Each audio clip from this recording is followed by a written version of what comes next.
Here's my quarter pounder with lettuce, pickles, onions, ketchup, mustard, and bacon. 10 worst fast food fails. The demand for fast food restaurants has been on the rise as our society keeps moving toward being less and less patient. We want this and we want it now is becoming more and more true for so many people. But as some of our favorite fast food places try to keep up with demands and staying in trend, there's been some big fail on their part. We're going to go through 10 of the worst fast food fails, so stick around.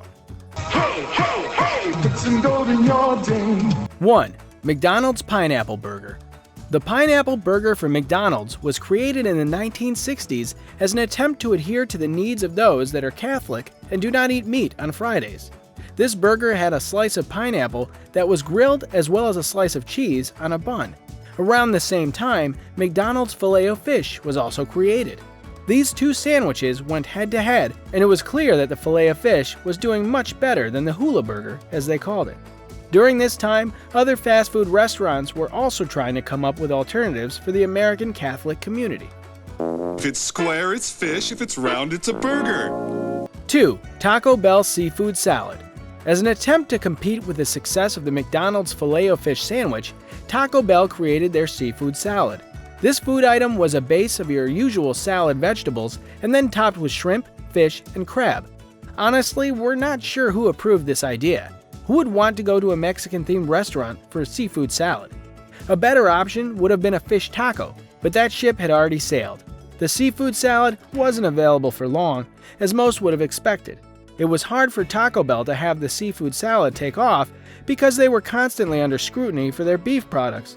Would you trust them to produce safe or quality seafood? Probably not. Even a place that is known for having seafood as a fast food restaurant has gone through the ringer when it came to quality seafood.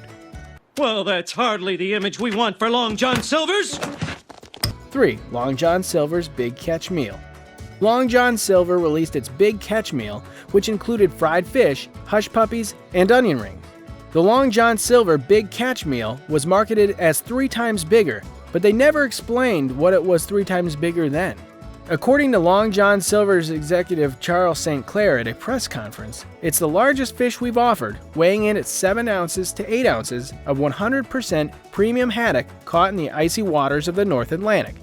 The Big Catch Meal didn't come across the way Long John Silver's was hoping it would.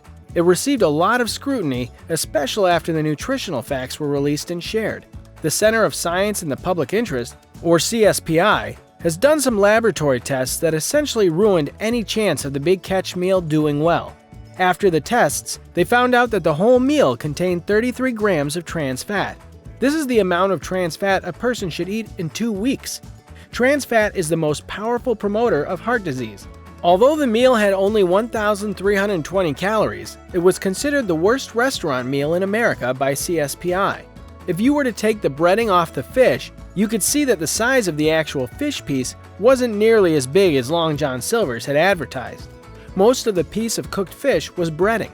It was about 60% haddock fish and 40% batter and grease. Needless to say, the Big Catch Meal didn't last very long.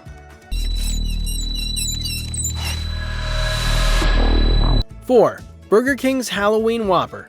This burger was created for the holiday Halloween. Who wouldn't want to enjoy the spooky season with an even spookier burger? It was a highly anticipated menu item for Burger King. The burger was already available in Japan, and so it was stated that it would be available for enjoyment in the United States. This burger was their typical char-grilled burger with American cheese, lettuce, tomatoes, pickles, onions, mayonnaise, and an A1 thick and hearty sauce. It was pretty much your typical Whopper burger, but the bun was black. Burger King achieved this by using food dye to color the buns. When it was first announced, fellow Burger King lovers and Halloween lovers had a hard time getting the burger as it was quickly sold out. However, those that did quickly found out the gross side effect: neon green poop. Pretty gross. Some people said they didn't have green issues, but blue. Either way, it didn't take long for people to hear and decide they were no longer interested. A lot of people were upset that Burger King hadn't warned customers about the possible side effects. As most would, having discolored poop would be a little scary, and not in the fun Halloween way. According to Dr. Ian Lustbader, a clinical associate professor of medicine and gastroenterologist at New York University's Langone Medical Center, stated, Sometimes stool color is very important, and sometimes we can get worried inappropriately about the color of stool. Things like food coloring done for cosmetic reasons and not the nutritional value of the product. Do we need that? Needless to say, the Halloween Whopper won't be making another appearance anytime soon. Give it time, Kevin. It'll fill out. You really think so? 5. Domino's Oreo Pizza. This dessert pizza made its appearance in 2007 at Domino's locations. This Oreo pizza was a cookie crust with a vanilla-flavored sauce and crumbled Oreos on top. This Oreo pizza was also served warm. Honestly, doesn't sound too bad, right? Wrong. This dessert pizza didn't last very long. People complained that it was too sweet, too chewy, and overall unappealing. Domino's didn't give up there though. Following this, they also attempted a handful of other dessert pizzas that didn't last long either. They seem to have decided with their cinnamon twists and lava cake, and they should probably just stick to those. Pizza Hut makes the best pizza in the entire universe, but they won't tell you that. 6. Pizza Hut. Pizza Hut decided that they needed to do a huge rebrand to keep up with their customer base. They rebranded to the Flavor of Now. This may have seemed like a good idea, but it didn't pay out the way they'd anticipated, sadly.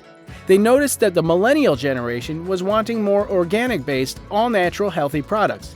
They tried to produce just that with new flavors and different pizza toppings. This wasn't necessarily a bad idea, however they failed to realize what drove their customer base in the first place: cheap, greasy pizza. With their new rebrand, this was the opposite of what they did. They tried to produce a healthier option, which wasn't necessarily what their customer base wanted.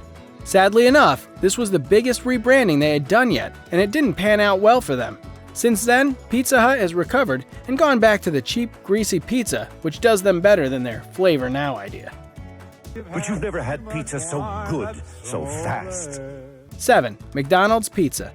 The idea of a McDonald's pizza started in the mid-1980s and was finally introduced to consumers in 1989.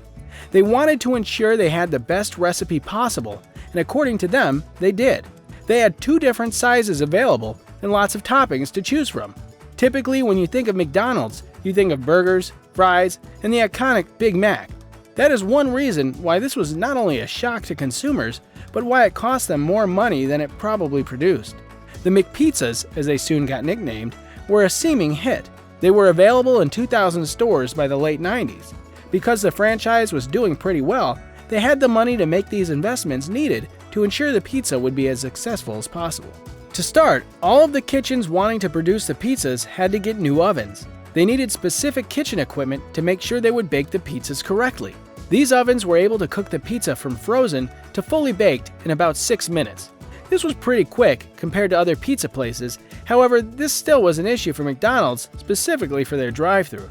McDonald's prides itself on being fast and accurate, so having these pizzas take 6 minutes just to bake created an 11-minute wait time total, which caused issues in their drive-thru times. They had to constantly have people wait, pull up, etc. for their pizzas, which upset people. If your niche is fast food, then you should want to keep producing food that allows you to do that. Trying to keep up with trends is always smart, but you want to ensure you're not failing at what you promised to do. Another huge issue that they probably didn't expect was their pizza boxes. The boxes wouldn't fit through their current size drive-thru windows, so they had to also go through and widen the windows so the boxes could fit. This was another huge cost that McDonald's probably wasn't expecting.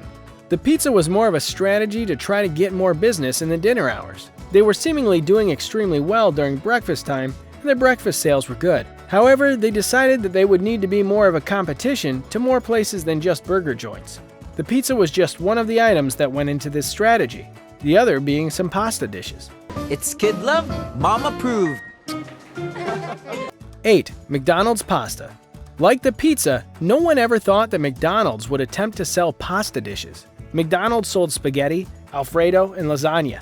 As you could assume, like the pizza, it didn't go over well, although the spaghetti is doing well and still is in other places. You can order the spaghetti in the Philippines where it's doing very well. The spaghetti was served with a sweet meat sauce with hot dogs cut up on top. This was more of a palate for the Philippine area, and that's clear with how successful it's doing there. However, in the United States, they also served the spaghetti with a piece of fried chicken, and though it seemed to be a hit, the spaghetti was also discontinued. The new breeze will really blow you away! 9. Dairy Queen's Breeze. The Dairy Queen Breeze was a blizzard type of frozen dessert, but instead of ice cream, they used frozen yogurt. This now seems like a great idea. There are frozen yogurt shops all over. It's a fairly common thing now, and a great alternative to your regular ice cream. Some believe Dairy Queen was just too early. They had a great idea, a healthier option than ice cream, but the wrong time. Maybe if Dairy Queen would bring it back, it would do better than it did. Low bars, wet bars, and crowbars. 10. Wendy's Super Bar.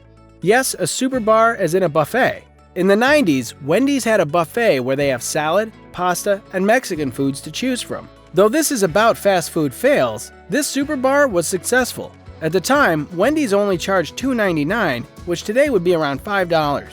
This is most likely why it did eventually end in 1998, and the last of them closed in 2006. It was a huge success, good food for an even better price. Wendy's couldn't keep up though. They had pretty much just added a bunch of new tasks on the current employees, which made it hard to keep up with. If you liked the video, press the like button. Also comment down below what you thought of today's video. If you're new to our channel and like the great content, subscribe to our channel now. Also, if you want to get the latest updates from our channel, press the bell icon. Until then, bon appetit!